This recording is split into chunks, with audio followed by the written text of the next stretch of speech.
Vous convenez avec moi que le malaise est réel et profond au regard de tous les faits évoqués. Toutefois, je ne désespère pas. Au nom de la paix et de la nécessaire réconciliation entre les fils et fils de Côte d'Ivoire, je vous renouvelle mon attachement et mon adhésion au dialogue, qui pour moi demeure l'arme des forts, tel que nous l'a enseigné le père fondateur Félix Houphouët-Boigny. Mais vu que toutes les inquiétudes, toutes les peurs découlent des activités du RHDP, Parti unifié, hors duquel il n'y a pas de salut. Que peut-on faire? Nous allons aller très rapidement. Voilà. Alors, c'était pour vous faire écouter un tout petit peu les propos du président Henri Konan Bédié. Je crois qu'il y a de cela, il y a à peu près 5 à 6 ans, quand il recevait des chefs et des cadres, des chefs coutumiers, venus le voir à Daokro, principalement même les Achans, lui demandant donc de renouer donc le dialogue avec M. Alassane Ouattara. Et vous avez écouté un peu ses propos, ce qu'il a pratiquement fait. Il a même parlé donc de son coup d'État contre lui, que des démocrates ont applaudi. M. Ouattara a applaudi, Laurent Gbagbo avait applaudi. Quand il est arrivé donc d'exil, il a créé un RHTP encore avec M. Ouattara, renoué le dialogue même avec le général Gueye et tout ça. Il allait même plus loin, soutenir donc M. Ouattara à l'élection présidentielle, a permis à M. Ouattara de gagner les élections. Il a parlé donc des concessions et tout ça, quoi, vous comprenez. Donc, ce n'est pas la première fois. Ceux qui demandent le dialogue, c'est tout à fait normal. Nous sommes dans un pays, surtout dans un parti politique comme le PDCI-RDA, qui fait la part belle, disons même le leitmotiv même de l'oufoutisme même d'ailleurs, c'est donc le dialogue. Le dialogue. Car le dialogue est l'âme des hommes forts. Comme il est dit le plus souvent, il est plus facile de faire la guerre que de faire la paix. Vous comprenez? Et le dialogue, on finit toujours par recourir au dialogue après la guerre. Donc pourquoi ne pas commencer par le dialogue? Oui, c'est très bien. Mais engageons donc le dialogue avec M. Ouattara. De quel dialogue? Comment ça va se passer? Donc nous dirons que le PDCI est en position donc de faiblesse, Thiam est en position de faiblesse, il se trouve en exil. Donc c'est lui qui doit donc engager donc les démarches. Mais il engage les démarches comment? Et sur quoi ils vont parler? Tout en sachant, comme le dit M. Charles Konambani, nous allons revenir tout à l'heure, que M. Ouattara ne consent que lui, ne conçoit lui-même que le vrai dialogue, la vraie relation qu'en termes de soumission. C'est-à-dire que M. Thiam doit venir en termes donc de soumission à plat ventre, lui dit je demande pardon, vous comprenez, hein? Je me mets au-dessus de toi, grand patron, grand chef. En ce moment-là, on peut commencer donc à engager donc le dialogue. Alors la question que j'ai posée à beaucoup de personnes, vous voyez Thiam fait cela? Quand vous êtes allé le chercher là pour qu'il vienne aider la Côte d'Ivoire, là, il a été clair avec vous, hein? J'ai mes principes. Est-ce que vous êtes prêt à accepter mes principes? Je vais tout abandonner ou je vais, ça sera peut-être aller en guerre, en guillemets. Mais j'ai mes principes de travail. Je viens pour aider la Côte d'Ivoire, mais j'ai mes principes de travail. Est-ce que vous êtes prêt à accepter mes principes de travail? Oui, ceux qui sont allés les chercher, le PDCID a dit oui. Voilà. Et il a été élu en fonction de ça. Et croyez-moi, l'attitude donc de M. Thiam, c'est parce que dans le pays là, avec tous les militants, la majeure partie des militants avec qui nous discutons sont en phase avec Thiam. Voilà, ils sont en phase. Ils se posaient au moins que parfois quelques questions. Pourquoi ils ne rentrent pas maintenant? Mais quand nous expliquons, même Noël Akossi Benjo, pour qu'il rentre la faille des négociations. Vous comprenez? Donc personne réellement en Côte d'Ivoire n'allait donc en exil et sans négociations pour qu'elle rentre. Vous comprenez? Pour qu'elle rentre, voilà. Il n'y a pas eu de négociation ferme avec l'autre, comment il s'appelle, Bredoumi, même s'il a eu le OK du président de l'Assemblée nationale d'alors, Adama Bitogo, il est rentré, qu'est-ce qui s'est passé? Il s'est retrouvé donc en prison. En prison, il a fallu maintenant, guillemets, qu'il écrive une lettre et autres pour qu'il puisse recouvrer donc la liberté provisoire. Vous comprenez, hein?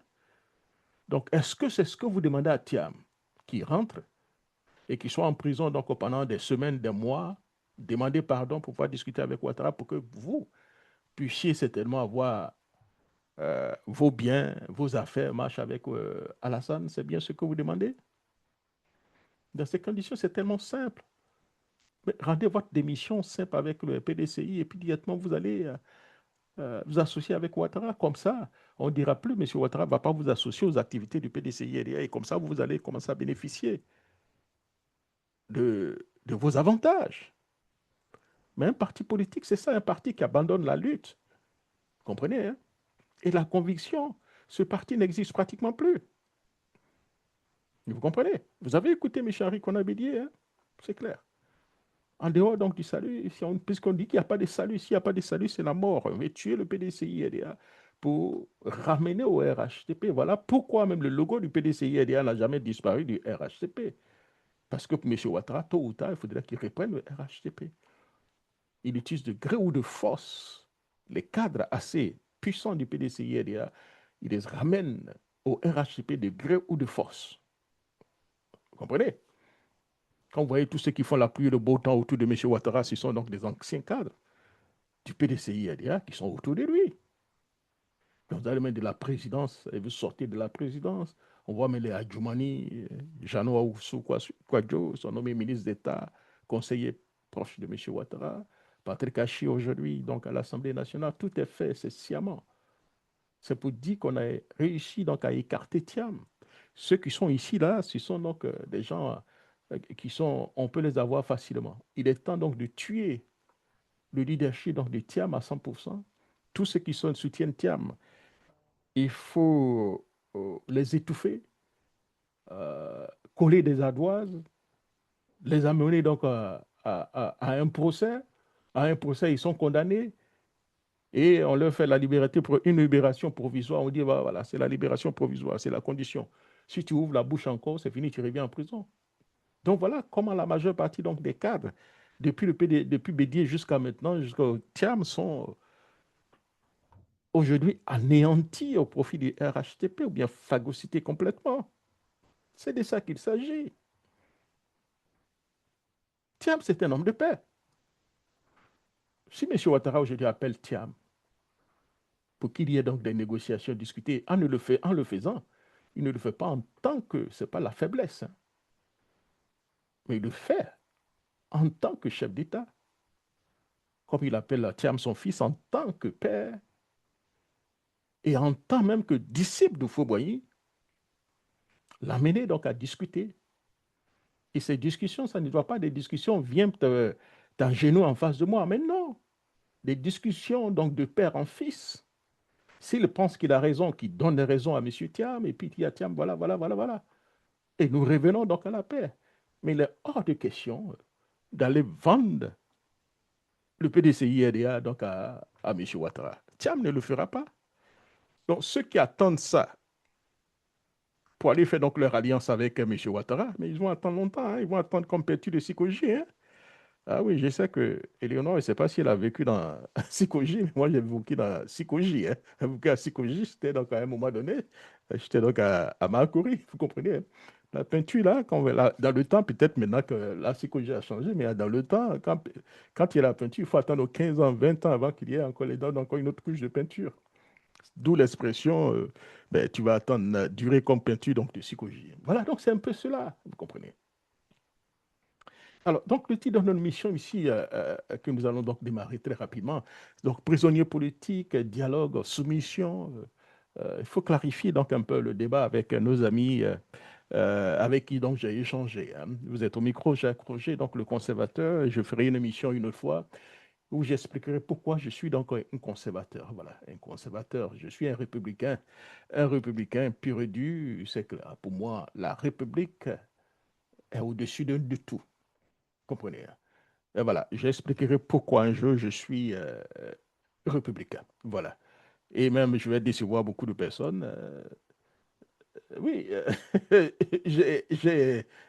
la première élection du Donald Trump, nous avons voté pour Donald Trump. La deuxième élection, bon, on était un peu plus hésitant, mais c'est clair, mais le trumpisme, il y a des choses dans le trumpisme qui peuvent aider la Côte d'Ivoire, hein.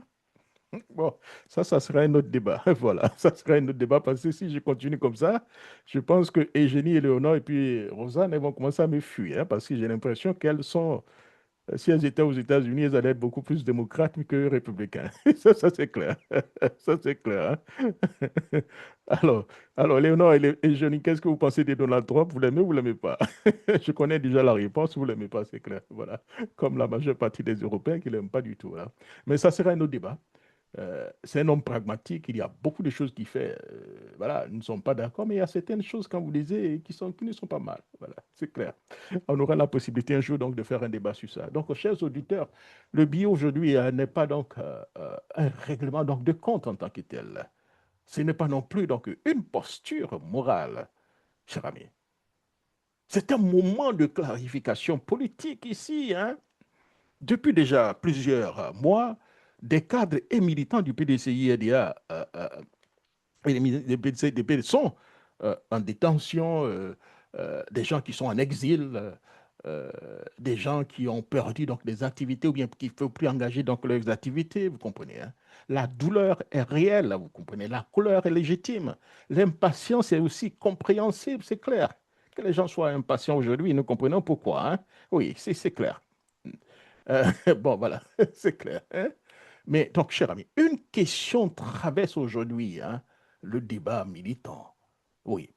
Faut-il, oui ou non, la libération donc, des prisonniers, hein, pousser donc au TIAM à aller à négocier directement avec le président Alassane Dramane Ouattara, coûte que coûte? Oui. Il doit pousser M. Ouattara, M. Thiam à aller négocier directement avec M. Alassane Ouattara. Certains appellent cela donc la paix. Moi, je me pose donc la question, de quelle paix parle-t-on réellement? De quelle paix? Quelqu'un qui vous empêche donc de compétir, il vous empêche de compétir, il utilise des artifices en même temps pour vous empêcher donc de compétir. Vous avez droit donc à la liberté de manifester, de marcher, on arrête tous vos militants avant même qu'ils commencent, on les met en prison. La majeure partie de ceux qui ont été arrêtés sont en prison injustement. On parle de paix, on parle de quelle paix là? On dit, ah oui, ils sont après, il faut la chose. On fait comment?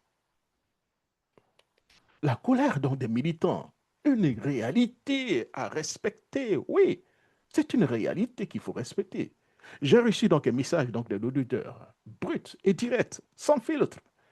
Je ne vais pas simplement dire non, mais si vous allez sur ma page, j'ai échangé avec lui, vous allez comprendre.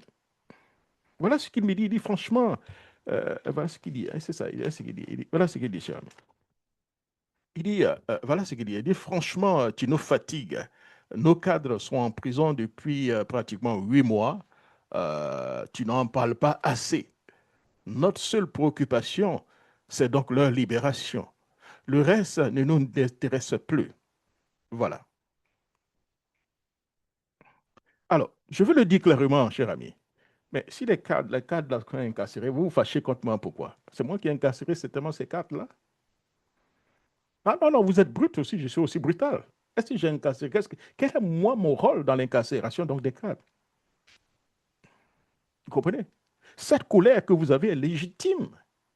Mais ayez gardé cette colère contre celui qui les a mis en prison. Mais vous fâchez contre moi. Pourquoi? Parce que moi j'anime des émissions, je donne mon point de vue. Vous fâchez contre moi? Ah mais non. Celui qui les a mis en prison, là, votre colère devait être contre cette personne, mais pas moi.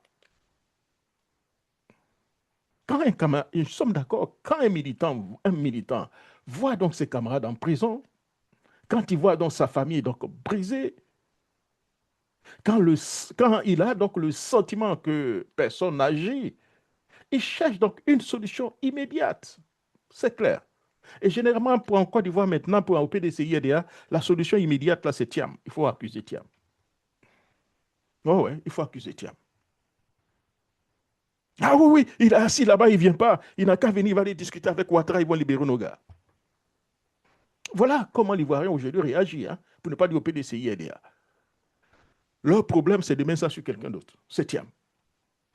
Mes chers amis, la politique, ce n'est pas seulement donc une affaire d'urgence émotionnelle. C'est aussi donc une affaire donc de cohérence, de rapport de force et de dignité. C'est clair. Vous n'avez pas de dignité, ce n'est pas la peine de faire la politique. Quand vous n'avez pas le cœur, ce n'est pas la peine de faire la politique. Oh, c'est sûr que donc les gens sont en prison, c'est normal. Mais dans toute lutte, il y a toujours donc des effets, hein, collatéraux. Vous comprenez? Il y a toujours des victimes. Voilà pourquoi je suis républicain. Ce que donc je réponds aujourd'hui donc à cet auditeur, ladies and gentlemen, ma réponse est très simple, mais elle est dérangeante. Vous comprenez? Et c'est clair. Qu'est-ce qui empêche aujourd'hui chaque militant, chaque cadre, chaque responsable donc, de porter donc, ce combat publiquement? Pourquoi ceux qui aujourd'hui pensent avoir des postes, le PDCI a dit à combien donc de membres du bureau politique là? 2500 membres du bureau politique. 2500 membres du bureau politique. Vous avez vu un membre du bureau politique venir sur la place publique pour critiquer cela? 2500 membres du bureau de politique. Ils en avaient 2000, je crois, 200. Thiam en a nommé encore à peu près 300, donc au moins 2500 membres du bureau politique. Vous en avez vu quelqu'un venir parler de ça? Membres du Grand Conseil, ils sont combien là? À peu près au moins 10 000 membres du Grand Conseil. Vous avez vu un venir parler de ça? Le comité des sages, il y en a combien? Des centaines.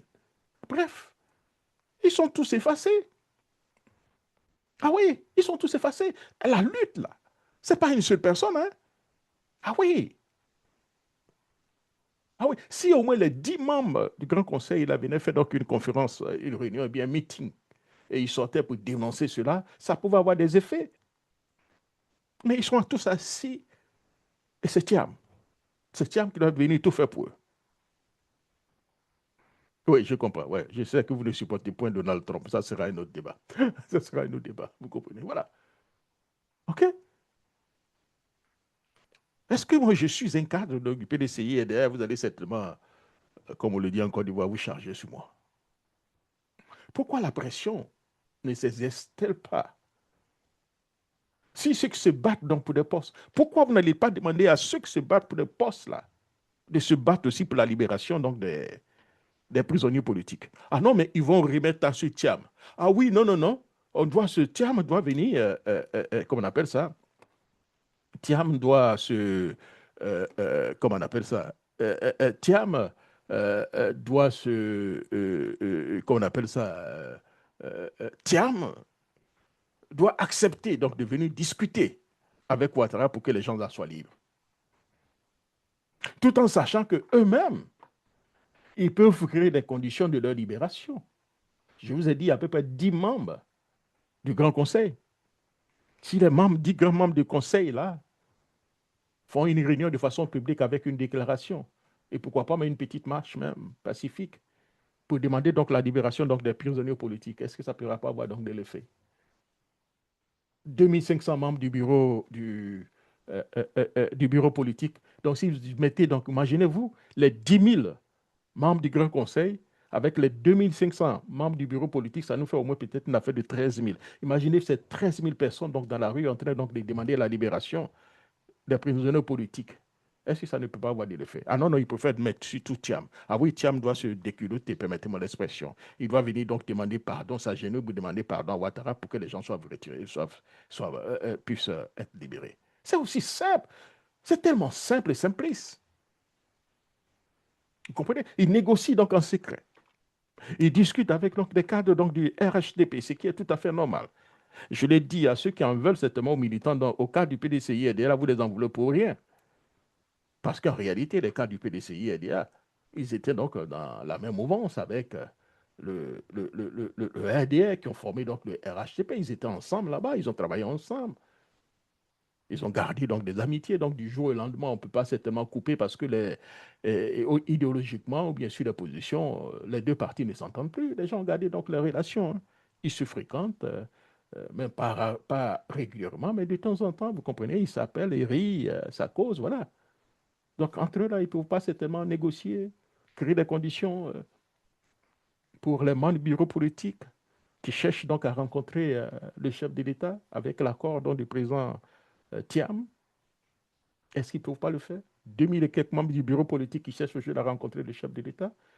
Ouattara sera heureux de les recevoir d'ailleurs. Vous comprenez?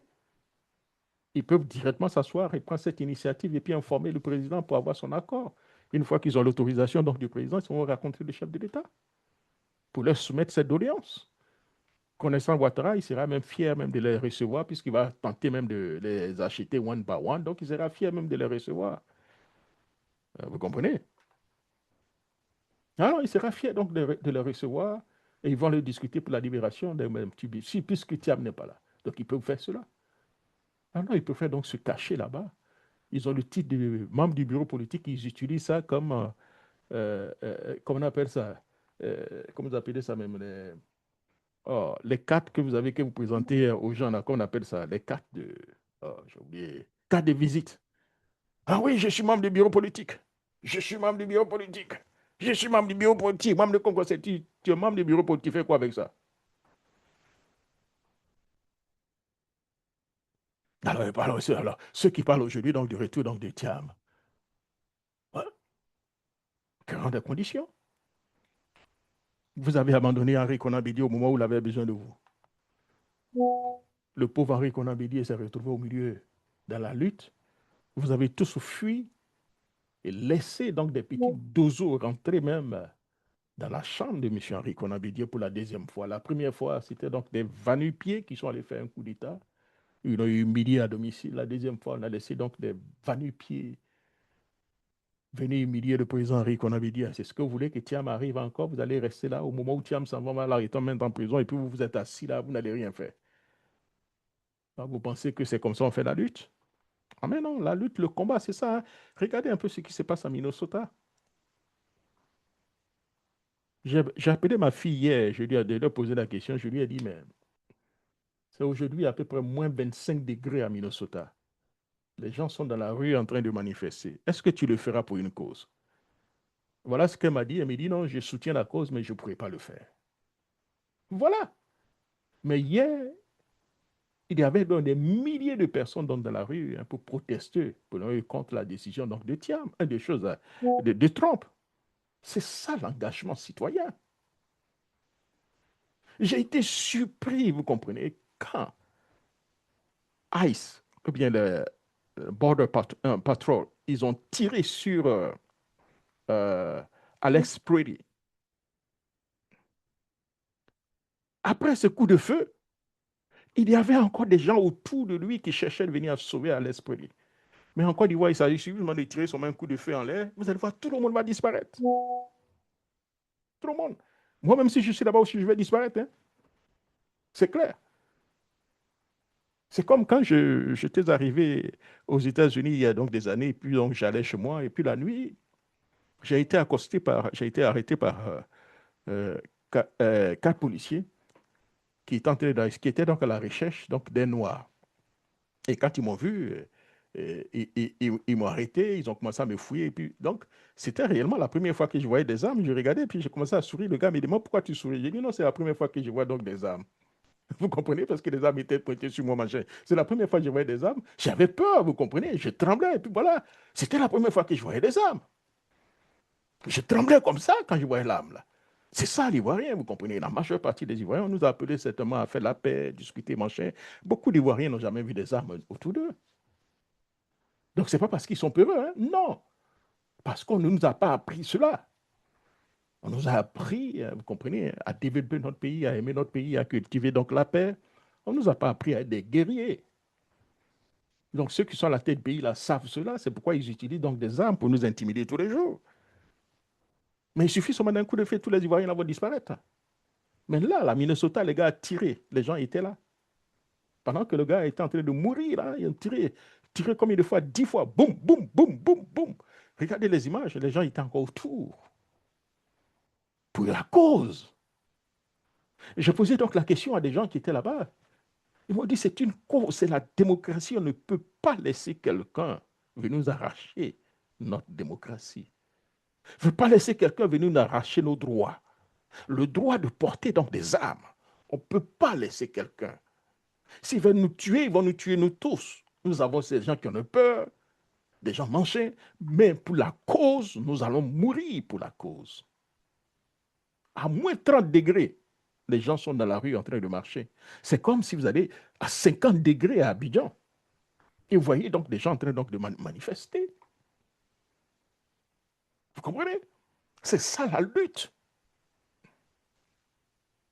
Alors, tant qu'on ne fait pas cette lutte, on va toujours mettre la faute sur l'autre, chercher à ce que l'autre se sacrifie pour nous. C'est toujours ça, quoi. L'autre doit se sacrifier pour nous. Mais vous, vous ne devez jamais vous sacrifier pour l'autre. Vous êtes combien? 12 000 membres du bureau politique. Vous ne pouvez pas certainement faire une réunion et puis écrire, demander à rencontrer le chef de l'État. Je ne dis pas qu'il va accepter, hein. Mais l'idée déjà est déjà une bonne chose. Alors vous ne le faites pas, vous êtes là, Thiam n'a qu'à venir, ça genouer devant Ouattara pour qu'on puisse libérer les prisonniers politiques. Et vous êtes sérieux là? C'est comme ça on fait la politique là? Vous êtes sérieux? C'est comme ça on a fait la politique et ça n'a jamais marché. C'est pourquoi Ouattara est toujours là. Parce qu'il n'y a aucune dignité. Il sait qu'à tout moment il peut acheter les Ivoiriens, hein. Chaque homme a son prix, hein, vous comprenez. À tout moment il peut acheter les Ivoiriens. Ah oui, je ne dis pas que Thiam n'a pas de responsabilités, elle a des responsabilités. C'est comme, prenons le cas donc de Thiam que je vais expliquer, peut-être beaucoup de personnes, peut-être mon exemple peut permettre, si mon exemple peut permettre d'engager donc le débat, c'est très bon. C'est comme vous voyez l'Olympique de Marseille qui s'en va, euh, donc à réussir à sécuriser le contrat. Je n'ai pas envie de prendre Mbappé, puisque Mbappé est français. Comment l'autre là s'appelle là? Le petit donc du Barcelone, là. Lamine Yamal. Comme on appelle ça, l'Olympique de Marseille réussit à avoir Lamine Yamal. Lamine Yamal arrive pour jouer. Et tout le monde veut que Lamine Yamal soit le gardien, soit le défenseur, soit le milieu du terrain, soit l'avant-centre, soit le 10. Mais qu'est-ce que Lamine Yamal seul peut faire? Ah mais non! Ah, on dit non, Lamine Yamal, il faut te sacrifier. Il faut te sacrifier. Il va se sacrifier comment? Lui seul sur le terrain, il va se sacrifier comment? Mais quand on met Lamine Yamal, il faudrait que de l'autre côté, vous amenez peut-être un Guédé Bagignas. Vous amenez de l'autre côté peut-être un Mataos. Hein? Vous amenez de l'autre côté Manger. Vous renforcez les gens autour de lui. Vous comprenez? Et vous le protégez parce qu'il devient le quarterback de l'équipe. Vous le protégez au maximum afin qu'il puisse avoir un rendement. Thiam, ce n'est pas un défenseur. Peut-être qu'il est le 10. Mais vous voulez qu'il soit défenseur. Mais il ne peut pas être compétitif. Vous comprenez? Il ne peut pas être compétitif. Thiam, à l'international, planifié, dirigé, fait choses, c'est un homme qui est tellement fort. Mais être guerrier, on n'a pas appris à Thiam à être guerrier. Au PDCIDA, il y a des gens qui sont guerriers, c'est à eux de jouer ce rôle. Chacun a son rôle dans l'équipe. Mais si vous refusez de jouer votre rôle, vous n'êtes pas le bon défenseur, vous voulez que Lamine Yamal, parce que vous avez dépensé de l'argent pour amener Lamine Yamal, donc si vous perdez, c'est lui. Non, it doesn't work that way. Regardez un peu ce qui se passe au Real de Madrid. Ils ont amené le meilleur joueur du monde. Pour moi, Mbappé, c'est le meilleur joueur du monde. Tout ce qu'il a, c'est zéro. Mbappé est le meilleur. Mais Mbappé, parfois, sérieusement, ça ne marche pas, puisque des fois, dans l'équipe même, vous avez tellement la jalousie, tellement ceci, tellement cela. Ils ne veulent même pas même que Mbappé soit ballon d'or. Donc, ils vont tout faire même pour que Mbappé ne puisse, que les gens ne puissent même pas remporter la Coupe d'Europe. Vous comprenez? Pour que Mbappé soit ballon d'or, vous comprenez? Donc des pièges. Et c'est ce qui se passe un peu au PDCIDA. Tout se tient. Tout se tient. Et ils sont là, ils n'ont rien à faire, ils sont assis dans leur bureau. Hein, et tiens, are you kidding me? Je ne sais pas même si j'ai des images donc, de Minnesota là. Si j'ai des images de Minnesota dans le froid là, pour faire monter votre Nescafé, cher ami. Je vais chercher au moins des images de Minnesota dans le froid là pour faire monter votre Nescafé. Hein. Vous comprenez? Pour voir exactement ce que c'est que la lutte, la conviction, vous comprenez? Pour une cause. Yeah. Nous nous battons pour une cause. Nous nous sacrifions pour une cause. We are in 100%. Voilà, ok, voilà. Alors, je crois que je peux avoir un élément, je vais vous faire cette main. Vous l'avez tellement suivi dans le machin pour notre émission ici. Alors, voilà, on va essayer. Voilà, la manifestation. Voilà. Cette manifestation continue sans relâche. Voilà, vous la voyez. Sans relâche. Dans le froid. We will not be silent. Nous ne serons pas silencieux dans cette situation, vous comprenez. Ice out. Il demandait à Ice donc de partir, vous comprenez. Voilà. Voilà la manifestation. Comment une manifestation se passe? Est-ce que pendant cette manifestation, vous avez vu donc les gens demander au leader donc, des partis démocrates où il est? Demander au leader donc, des partis républicains où il est? Où sont leurs enfants? Comment nous faisons donc le combat en Afrique? Hein, cher ami, comment nous faisons le combat?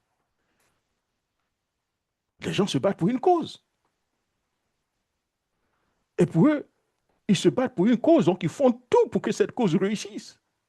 Ils n'ont pas besoin de savoir si Thiam est là ou Thiam n'est pas là. Ils font donc leur combat parce qu'ils savent que ce combat-là, ce n'est pas pour Thiam, mais c'est pour eux. Vous pensez réellement que Thiam a besoin de la Côte d'Ivoire?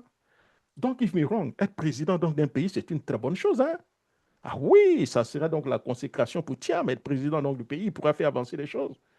Mais il n'a pas forcément besoin des présidents. Où il était là, mais la statue donc, de Thiam, là, il était déjà même comme président. Alors, donc, si vous refusez réellement de vous battre, le PDCI est un parti organisé, là. Vous avez des vice-présidents, le collège des vice-présidents. Le Thiam n'est pas là.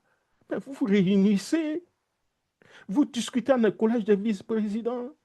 Au besoin même, nommer même votre représentant du collège des vice-présidents que vous transformez au président pour lui dire, président, voilà la situation. En votre absence, ce président-là, on veut que c'est lui qui soit ceci, cela. Vous avez un secrétaire exécutif. Vous comprenez? Vous essayez d'engager donc la résistance. Si d'avoir donc des négociations, c'est à vous maintenant d'aller discuter avec, amener ces gars pour aller discuter avec Ouattara. Vous comprenez? Et une fois que tout est déjà OK, on peut déjà engager donc les négociations avec Thiam pour ne pas que Thiam s'humilie trop. Vous comprenez? Mais vous ne le faites pas. Vous êtes assis, Thiam doit venir s'humilier. Vous comprenez? Pour que vous puissiez donc devenir quelqu'un. Comment mobiliser donc sérieusement donc les militants lorsque chaque jour, ils entendent seulement les luttes internes de leadership? Vous pensez que les militants qui sont là, actuellement, ils ne sont pas affligés? Ils ne savent même plus ce qu'ils doivent faire. Ces militants ont perdu même les élections donc, présidentielles, vous comprenez, ils n'ont pas pu compétir.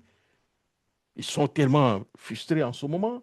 Et le matin, ils se lèvent, c'est donc des luttes internes de leadership. Des querelles donc de positionnement. Voilà. Des groupes, on parle même de la création de groupes parlementaires concurrents. Comprenez? Des injonctions donc contradictoires. Vous voyez? Vous comprenez? Les militants, vous pensez que dans tout ça, ils aiment ce qui est en train de se passer? Le vrai problème, chers auditeurs, ce n'est pas donc le silence d'un analyste. Hein? C'est donc l'incohérence politique et collective. Il y a une incohérence là, cher ami, que chacun joue son rôle. Je répète, les 12 000 cadres, pour ne pas dire 15 000 cadres du PDCI, là, si ces 15 000 cadres se réunissent, et qui prennent des directives, cherchent à rencontrer M. Ouattara, en passant par Patrick Hachi, vous comprenez? Il y a des possibilités que ça se passe.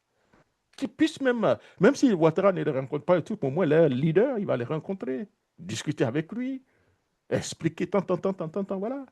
Mais ça peut se passer. Demander, on ne peut pas faire aussi sans l'accord, sans l'autorisation du président, mais on peut le faire. Imaginez-vous le collège donc, des présidents, ils sont réunis pour dire, ils appellent M. Ouattara pour dire, tiens, voilà ce que nous avons fait à votre absence et voilà ce que nous avons décidé donc de faire. On a besoin donc de votre accord.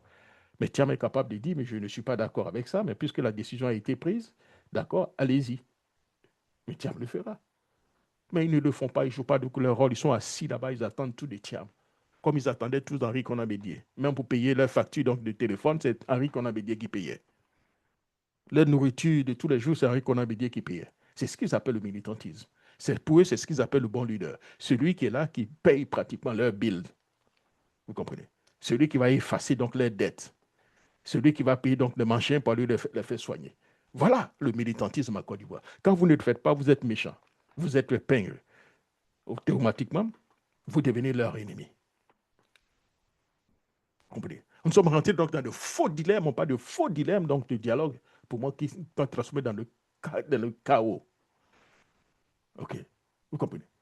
C'est l'auditeur, il m'a répondu, qu'est-ce qu'il a dit? Il dit, vous demandez donc à Thiam de maintenir donc le bras de fer pendant que le parti se disloque. C'est ce qu'il dit. Il doit aller discuter avec Ouattara. Il est donc en position donc, de force. Ouattara en position de force. Thiam a donc des intermédiaires, des réseaux donc internationaux. Plus ça dure, plus la révolte interne grandit. Vous comprenez? Ça veut dire que c'est pour tout, il remet tout ce Thiam. Thiam doit venir discuter. Thiam doit venir discuter. Si Thiam ne vient pas, nous, on maintient la révolte. Nous, on veut prendre le PDCI-EDA pour aller remettre à Ouattara discuter avec lui. En fait, si je comprends bien ce qu'il est en train de me dire. En fait, c'est ça, quoi. Ça veut dire qu'il n'y a plus de dignité, ils ont perdu. Ah oui, ils doivent accepter la défaite. Ils doivent tous aller faire allégeance à Ouattara et continuer donc à avoir donc, leurs affaires, leur entrée, machin, tout ça. Ils ne pensent pas donc aux militants qui sont donc à gauche, à droite. C'est pas comme ça on fait un parti politique. Je répète, dans ces conditions, vous démissionnez, vous allez dire à M. Ouattara, c'est tout ça là, mais je ne suis pas d'accord avec ce qui se passe là, je démissionne. Donc, M. Ouattara, j'ai démissionné, donc venez vous occuper maintenant de moi. Voilà, faites-le. En fait, qu'on installe actuellement un faux dilemme. Voilà. Puis donc, soit le dialogue immédiat, vous comprenez, soit donc l'implosion donc, du parti. En fait, c'est ce qu'ils sont en train de dire. Si Thiam ne vient pas discuter directement avec Ouattara, il risque donc d'avoir l'implosion donc, du parti. Mais je me pose donc une question, les gentlemen. La question est très simple ici. Dialoguer donc à quelles conditions? On dialogue à quelles conditions? On dialogue même quoi? Quelles conditions? La paix ou la soumission, c'est bien cela, la paix ou la soumission. Je l'ai dit et je le maintiens, cher ami. Ce que donc certains demandent à Thiam, à Tidjane Thiam, ce n'est pas la paix, mais c'est la soumission. La paix politique n'est pas donc l'effacement. La paix politique n'est pas donc l'alignement non forcé. La paix politique n'est pas donc la capitulation.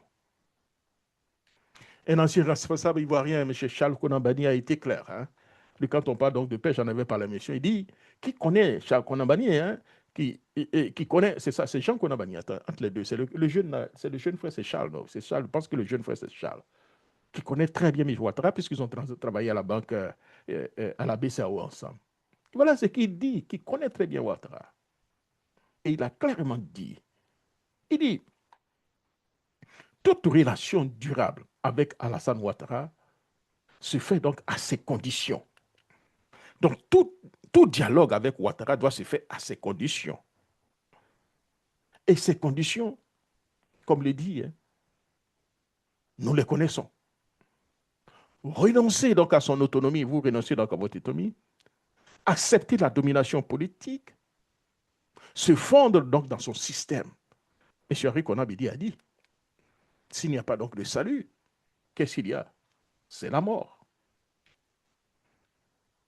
S'il n'y a pas de salut, c'est la mort.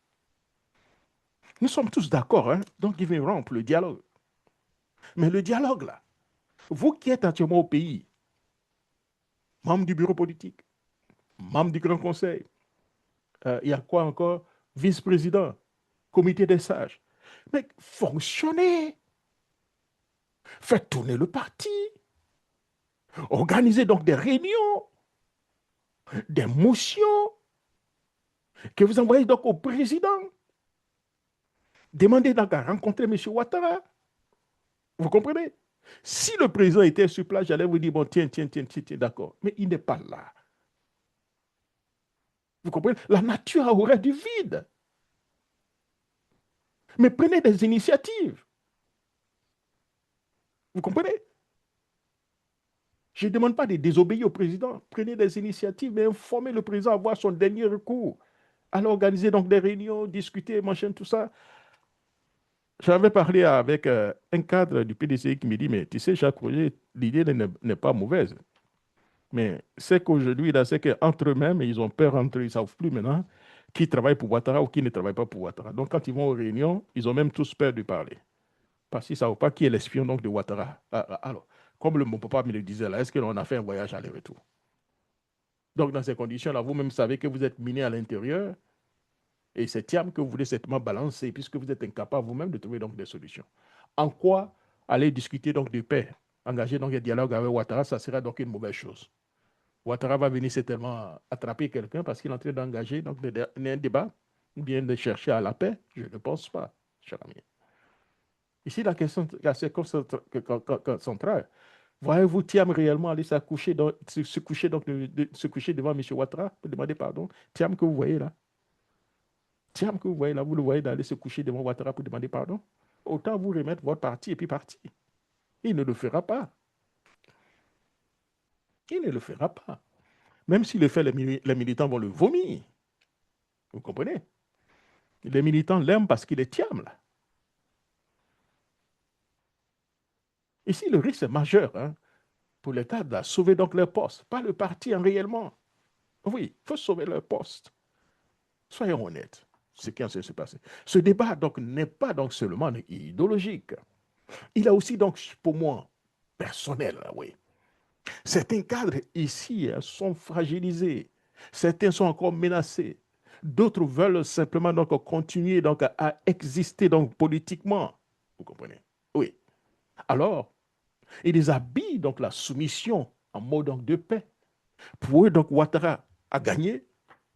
Il faut aller maintenant s'agenouiller devant Ouattara.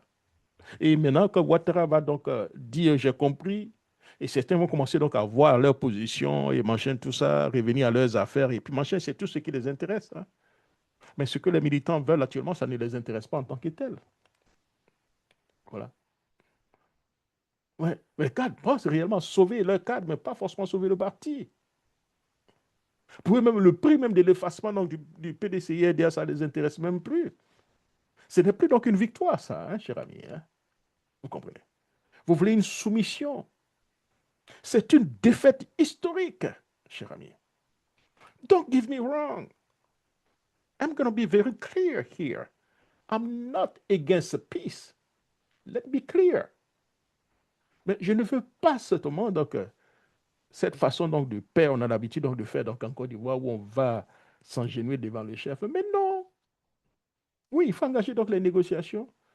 Membres du bureau politique, comité des sages, collège des vice-présidents, discutez entre vous, organisez donc des réunions, prenez donc des décisions, discutez avec le président, puisqu'actuellement, il est un peu difficile de discuter avec lui. Hein. Voilà.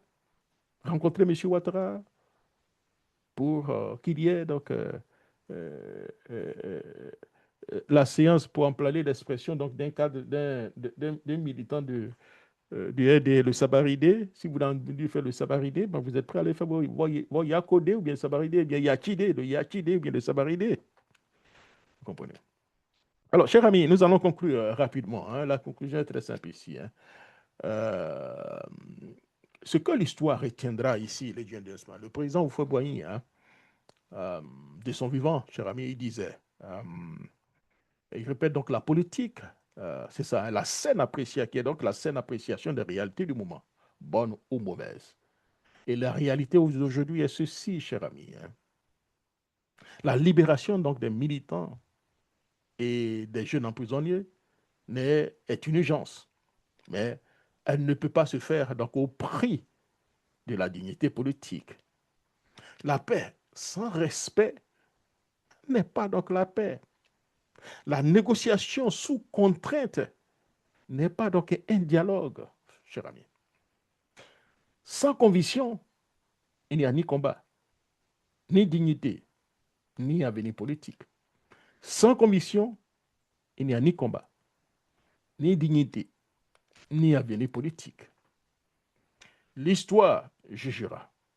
Les militants aussi. Les militants observent tout ce qui est en train donc de se passer. Merci beaucoup, cher ami. C'était donc Jacques Roger depuis donc Washington. Alors, je ne sais pas si demain nous allons avoir un show, mais on ne sait pas. Tout dépendra. Portez-vous bien et à très bientôt. Je précise, nous voulons la paix. Qu'il y ait des négociations, oui, qu'il y ait des négociations. Que Thiam rentre, oui, que Thiam rentre. Tout doit rentrer dans le cadre des négociations. Que donc les cadres du PDCIDA, il y a 2500 membres du bureau politique, 10 000 membres du Grand Conseil, comité des sages, ils sont à peu près au moins des centaines encore. Les vice-présidents, ils sont donc des dizaines, vous comprenez? Tout ce monde a activé, travaillé, vous comprenez? Et créer donc des conditions pour qu'on puisse donc aller donc à la paix. Mais ne mettez pas tout dans la main donc de Thiam. Merci beaucoup et surtout portez-vous bien. Bon week-end. Merci à Eugénie, Eleonore. Je ne sais pas si Roxane était là aujourd'hui. Moi, je ne sais pas si elle était là. Je n'ai pas vu Roxane. Roxane, je ne l'ai pas vu aujourd'hui. Alors, tous ceux qui sont en ligne, tous ceux qui viennent d'arriver, machin, tout ça, et rendez-vous pour notre émission une autre fois. Et portez-vous bien et surtout, bon week-end. Bye.